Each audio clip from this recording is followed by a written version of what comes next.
आज हम लोग देखेंगे क्लास 8 का सब्जेक्ट साइंस का चैप्टर नंबर 12। इससे पहले चैप्टर नंबर 11 का करा चुके हैं, नहीं देखें तो उस चैप्टर का वीडियो ऑब्जेक्टिव क्वेश्चंस का वीडियो देख सकते हैं। तो इस वीडियो में देखेंगे हम लोग इस चैप्टर का सारे क्वेश्चन ऑब्जेक्टिव क्वेश्चंस। तो इसमें क्या कह रहा है कि कौन से वाहनों के टायर खांचेदार होते हैं, यानी कि कहा जा रहा है कि किस वाहन का जो टायर होता है, चक्का जो होता है वो खांचेदार, यानी कि उसमें कुछ डिज़ाइन बना हुआ रहता है। यहाँ पर देख सकते हैं कि ये सभी जितने भी गाड़ी होते हैं सभी के टायर वो खांचा ही बना रहता है। अच्छा, क्यों बना हुआ रहता है? तो घर्षण बल को बढ़ाने के लिए, ताकि घर्षण बल अधिक रहेगा तो ब्रेक मारने से आसानी से वो रुक सके। जिस टायर का ये खांचेदार ख़त्म हो जाता है, पूरा चिकना हो जाता है, उस गाड़ी में अगर ब्रेक लगाया जाता है तो वहाँ क्या होता है, उसका ज़्यादा दूर तक घिसा चल जाता है, वो रुकता नहीं, यानी कि उसका घर्षण बल कम हो जाता है। तो घर्षण बल बढ़ाने के लिए खांचेदार टायर बनाया जाता है। अगला क्वेश्चन बोल रहा है घर्षण से क्या उत्पन्न होता है? तो घर्षण से ऊष्मा उत्पन्न होता है, ऑप्शन ए इसका सही हो जाएगा। और नेक्स्ट बोल रहा है कि किस बल के कारण फर्श पर लुढ़कती हुई गेंद कुछ समय बाद अपने आप रुक जाती है? तो घर्षण बल के कारण घर्षण बल धीरे धीरे लगते रहता है, जिस कारण से एक समय में ऐसा आता है कि पूरी तरह से स्लो हो जाता है गेंद। और नेक्स्ट कह रहा है कि घर्षण के कारण कौन सी वस्तुएं घिस जाती है? तो कौन सी वस्तुएं घिस जाएगी? यहाँ पर ये देख सकते हैं सभी, यहाँ पर क्या हो जाएगा, घिस जाएगा, तो उपरोक्त सभी हो जाएगा। नेक्स्ट बोला तरल में कौन गति कर सकता है? तो तरल में गति करने वाले कौन है? मछली है, पक्षी है, सारा चीज़ क्या है कि तरल में गति कर सकते हैं। तो ऑप्शन सी हो जाएगा, ए और बी दोनों। नेक्स्ट बोल रहा है घर्षण बल किस पर निर्भर करता है? तो घर्षण बल किस पर निर्भर करता है? वस्तु की आकृति पर, तरल की प्रकृति पर। ये भी सही है, तो यहाँ पर दोनों सही हो जाएगा, सी नंबर सही होगा। नेक्स्ट बोल रहा है कि जब एक वस्तु किसी दूसरी वस्तु के पृष्ठ पर लुढ़कती है तो उसकी गति के प्रतिरोध को क्या कहा जाता है, या फिर क्या कहते हैं? तो उसे क्या कहेंगे? लोटनिक घर्षण। नेक्स्ट क्या बोल रहा है कि घर्षण बल सदैव गतिशील वस्तु की किस दिशा में लगता है? तो गतिशील वस्तु का विपरीत दिशा में लगता है। अगर इधर जा रहा है कोई वस्तु तो इसका घर्षण बल ऐसा इधर अपोजिट डायरेक्शन में इसको रोकने का प्रयास करता है, तो इसका विपरीत दिशा में हो जाएगा, ऑप्शन बी सही हो जाएगा। नेक्स्ट पूरा घर्षण कम करने के लिए गतिशील वस्तुओं के बीच किसका उपयोग किया जाता है? तो वायु की गद्दी यहाँ हो जाएगा। आगे क्वेश्चन कह रहा है कि हम किसी मशीन के गतिशील पर्ची के बीच क्या लगाते हैं?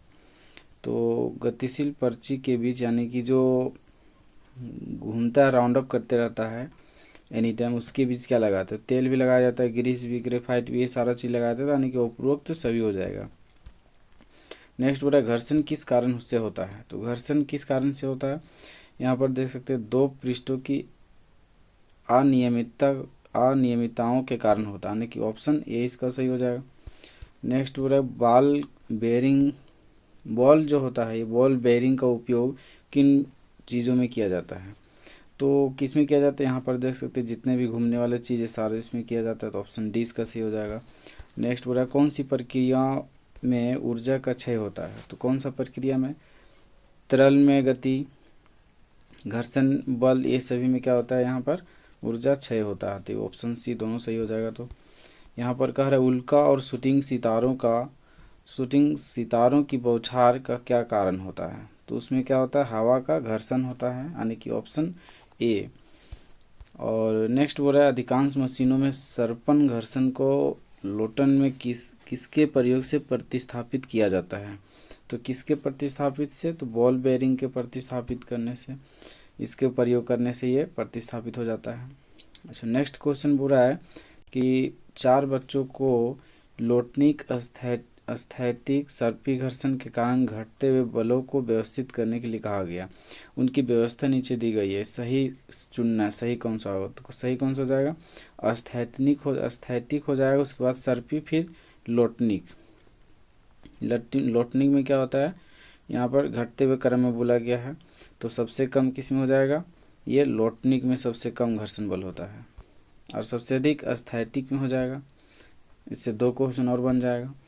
नेक्स्ट क्वेश्चन बोला घर्षण को कम करने वाले पदार्थ को क्या कहा जाता है? तो घर्षण को कम करने वाले पदार्थ को स्नेहक कहा जाता है। अगला क्वेश्चन बोल रहा है कि निम्नलिखित में से कौन सा लोटनिक घर्षण का लाभ है। तो लोटनिक घर्षण का लाभ इनमें से कौन सा होगा। तो यहाँ पर देख सकते हैं 4 ऑप्शन है, 4 ऑप्शन में से इसका कौन सा ऑप्शन सही होगा आपको कमेंट करके बताना है।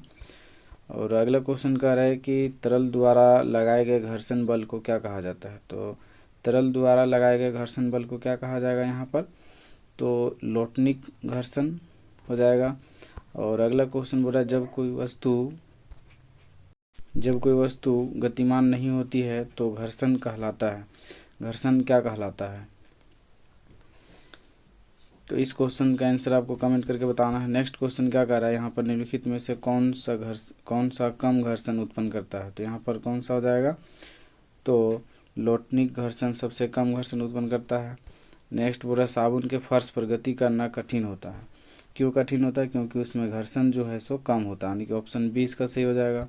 नेक्स्ट बोल रहा है कि घर्षण बल एक प्रकार का क्या है। तो घर्षण बल एक प्रकार का संपर्क बल है, जब तक उसमें संपर्क नहीं होगा तब तक यह घर्षण बल नहीं काम करेगा। तो ये था चैप्टर नंबर 12 का सारा ऑब्जेक्टिव क्वेश्चंस।